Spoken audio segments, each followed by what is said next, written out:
it just didn't need to go in that direction, as nothing of the kind had ever happened, though the relationship, there were arguments and things of that nature, but never did I myself reach the point of striking Miss Heard in any way, nor have I ever struck any woman in my life. And so at the time, because the news of this, her accusations had sort of permeated the industry and then made its way through media and social media, became quite a global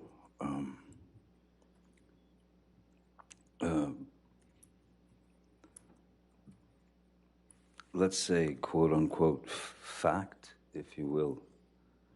And since I knew that there was no truth to it whatsoever, I felt it my responsibility to stand up not only for myself in that instance, but stand up for my children, who at the time were 14 and 16, and so they were in high school, and I thought it was diabolical that my children would have to go to school and have their friends or people in the school approach them with the infamous People magazine cover with Miss Heard with a dark bruise on her face. And then it just kept,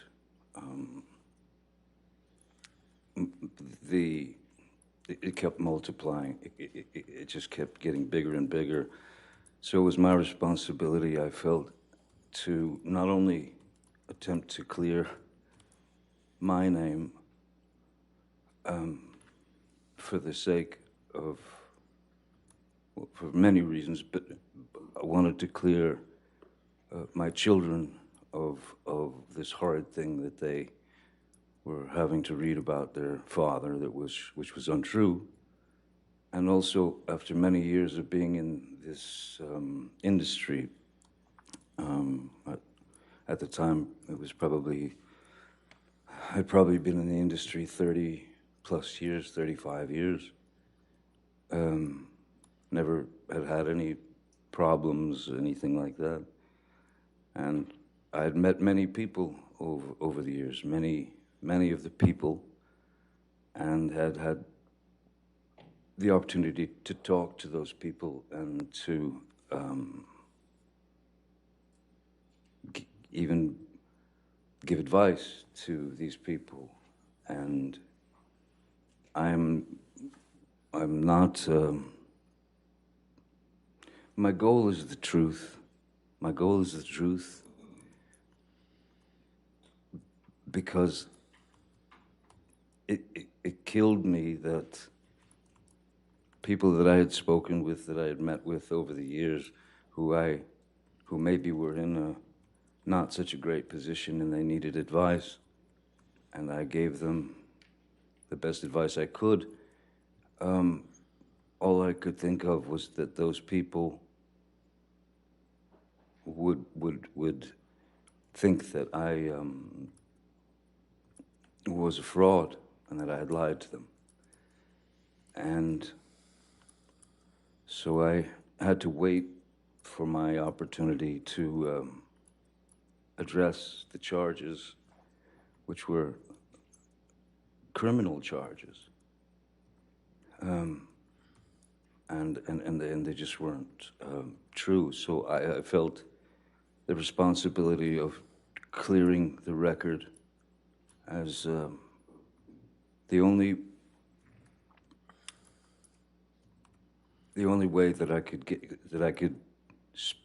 get to the point where I could speak has really taken this full 6 years. And it's been 6 years of trying times. It's very strange when one day you're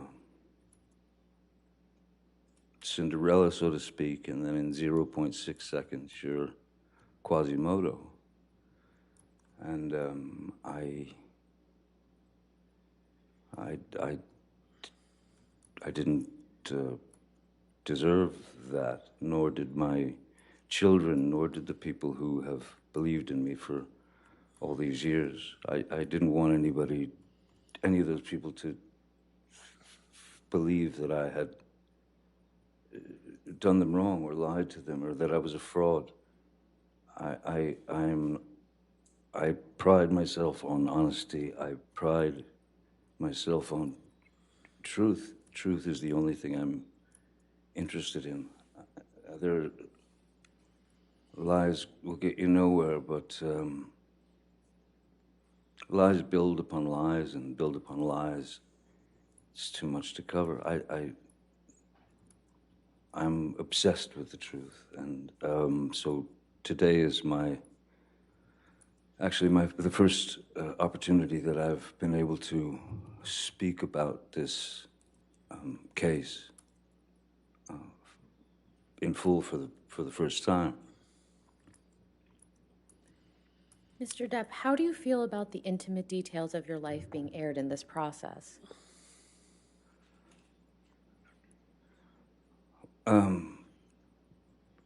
As a father, raising kids, when they were very, very little, it was important to me, very important to me, to try to shield my children as much as possible from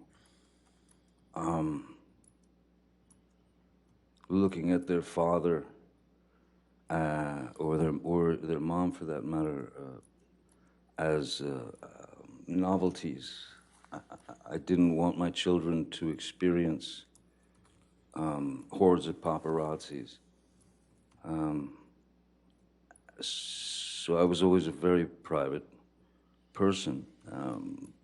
So for me to come up here and stand before you, or sit before you all, and spill the truth is quite exposing. And it's unfortunate that it's not only exposing for myself, it's exposing for my family, it's exposing for Miss Heard, it's exposing for, it never had to go in this direction. And so I can't say that I'm embarrassed because I know that I'm doing the right thing. Now, Mr. Depp, I'd like to turn a bit to your upbringing. We heard a bit from your sister Christy last week, but can you please tell the jury in your own words about your childhood upbringing? I had a very interesting childhood, one that I thought was normal until a certain age. My mother, I was born in Kentucky, and then we moved, in which we moved around quite a lot when I was a kid. So you were always just, my mom had this, her feet were on fire and she had to move, so we moved constantly. So you were always the new kid, and that wasn't ever particularly pleasant. Then we moved to Florida, South Florida, when I was about 7 or 8.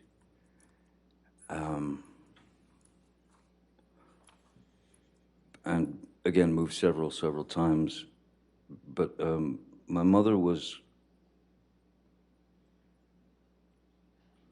quite unpredictable. She was very unpredictable. She was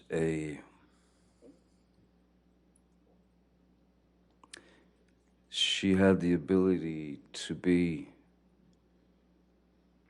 as cruel as anyone can be with all of us. That is to say, my sister Christy and my brother Danny and my sister Debbie, and also my father. So, essentially, she was, she could become quite violent, and she was quite violent, and she was quite cruel, and though there was physical abuse, certainly, which could be in the form of an ashtray being flung at you, you know, it hits you in the head, or you'd get beat with a high heel shoe or a telephone or whatever's handy. So in our house, there was no, we were never exposed to any type of safety or security. The only thing that one could do, really, was to try to stay out of the line of fire. I started to be able to observe, and I could start to see when she was about to head into a situation where she was going to get riled up, and somebody was going to get it. Generally, it was me. Mr. Depp, you mentioned that your mother could be cruel. How could she be cruel? Well, the various categories, I suppose, there's physical violence, of course, there's physical abuse, to which she was, that was a constant. That was just a constant, you know. We were all somewhat shell-shocked, you know, even if she just walked past us, you'd sort of shield yourself because you didn't know what was going to happen. Excuse me. And so there was the physical abuse, which was a constant. There was quite a lot of verbal abuse. There was quite a lot of name calling and bullying. You know, making fun of whatever defect, you know, one might have. You know, if my brother wore glasses, so of course he was four eyes, and his teeth were messed up in the front, so he was buck-toothed as well. My sister Christy, which this is such a hideous psychological play. My father's parents were quite refined. My mother comes from Eastern Kentucky, which is where you grow up in shacks and hollers, you know, and my mother despised my father's parents, and my grandmother's name was Violet, and every now and again you would hear my mother just scream across the house, "Come here, Violet, get in here, Violet." And Christy, my sister, knew very well that that was a deep cut, psychologically, emotionally. But we had to take it. I mean, you just had to take the pain.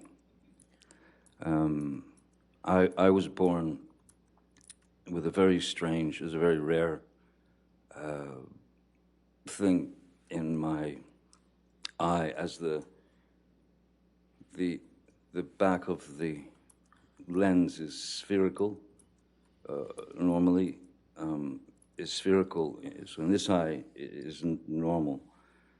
This eye, I was born with a more conical lens, so my brain never learned to see out of my left eye, and they noticed when I was about 3, 4, 5, 3, 4, that I had a lazy eye, a wandering eye, and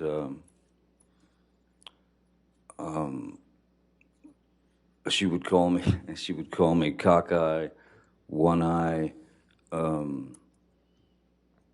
anything she could get to demean, humiliate.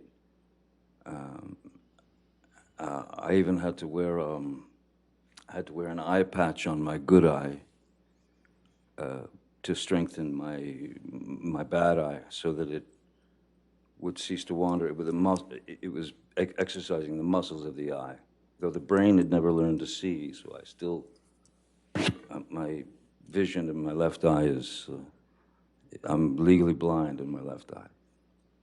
But so yeah, the verbal abuse, the psychological abuse was almost worse than the beatings, because the beatings were just physical pain, and the physical pain you learn to deal with, you learn to accept it, you learn to deal with it. But the psychological and emotional abuse, that's what kind of tore us up, I think. What about your father? What was he like? My father was a very kind man. In fact, my father's still alive. He's a very kind man. He's a very quiet man. In fact, he's very shy. Not a confrontational person in any way. And when Betty Sue, my mother, would go off on a tangent toward my father, and of course in front of the kids it was no matter to her. He amazingly remained very, very stoic, and never, as she was rationing him with horrible things,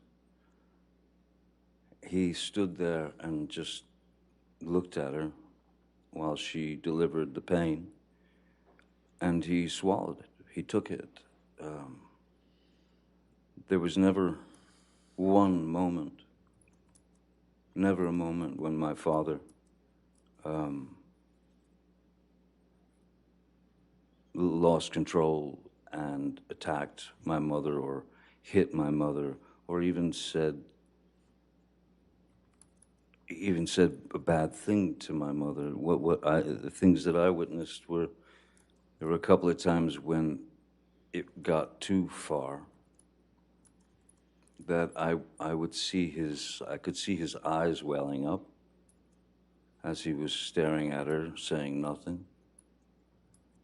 And then the most that he would do is he would punch a wall.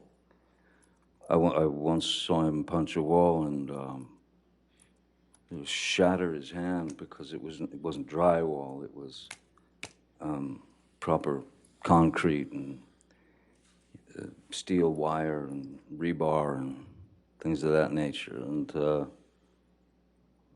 but still, never never touched her, never argued with her. He remained a gentleman. And to me, as a 5-year-old boy, I kept thinking to myself, I kept wondering why does he take it? How does he take this? And why doesn't he leave her? But he didn't, you know. He was able to maintain his calm and his composure. He was able to maintain his relationship with his children. He was a good man. He is a good man. You mentioned that you saw your father punch a wall. How many times did you witness that? I mean, out of, I couldn't count the amount of fights that they had, but I know that I've seen my father strike a wall 2 or 3 times tops. Once when he broke his hand, but yeah, 2-3 times at tops, you know. Was your father ever abusive to you or any of your siblings? No, my father was never. My father was not an abusive man. At the same time, my father was also, to some degree, at the mercy of Betty Sue, because if he argued with what she wanted done, that would just turn into another barrage of hatred towards him. So I can remember my father coming home from work, and maybe I'd gotten a bad report card, or maybe I'd gotten in trouble at school, or something like that. And my father would arrive home from work, and the first thing she would say was, "John, take him out there. He gets the belt. Give him the belt." And he wanted to know what it was about, so he'd take me out to the garage, and I'll never forget this white, thick leather 1970s era, thick leather white belt that he would take off, and then he would commence to inflict the punishment on me. But interestingly, there was one time when my father, I kept telling him I didn't do this. It was another incident. I kept swearing to him that I did not do what Betty Sue, what my mom had said that I'd done. But he went through with the punishment anyway.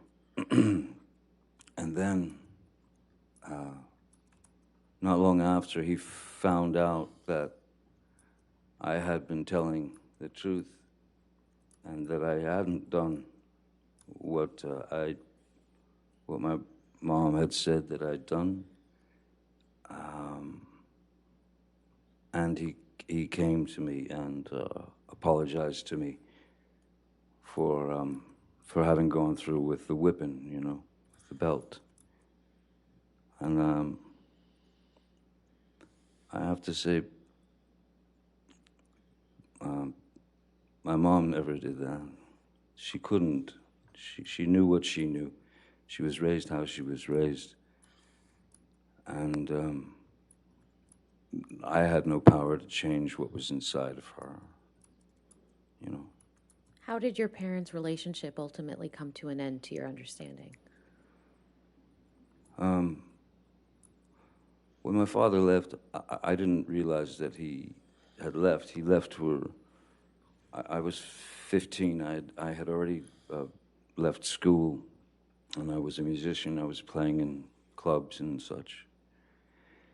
And he left for work one morning, just like every day, and was packing his car, and then he left. And then hours later, my mom, Betty Sue, came home from work. It was about 3:30 in the afternoon.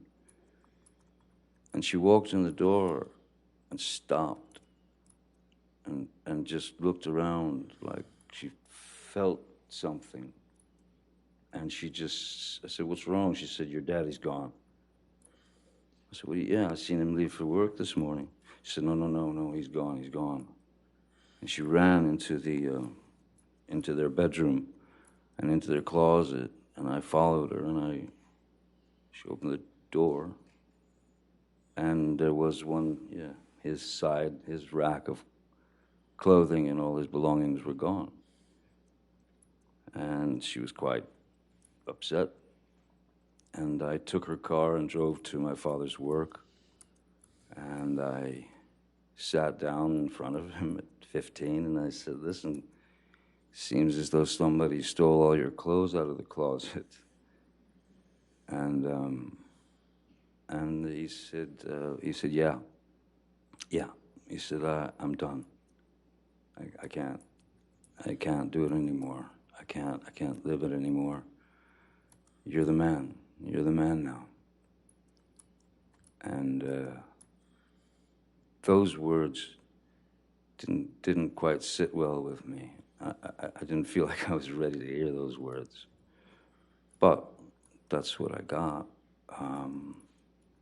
Then my mom went into a very, very dark place, a very deep, dark depression, as you can imagine. And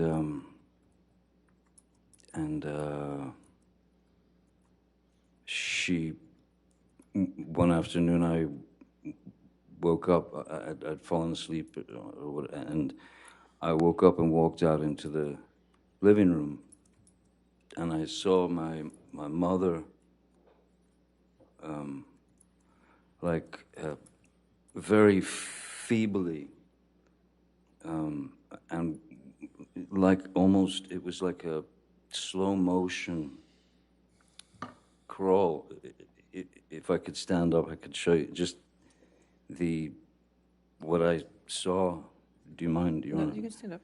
Thank you. I saw my mother,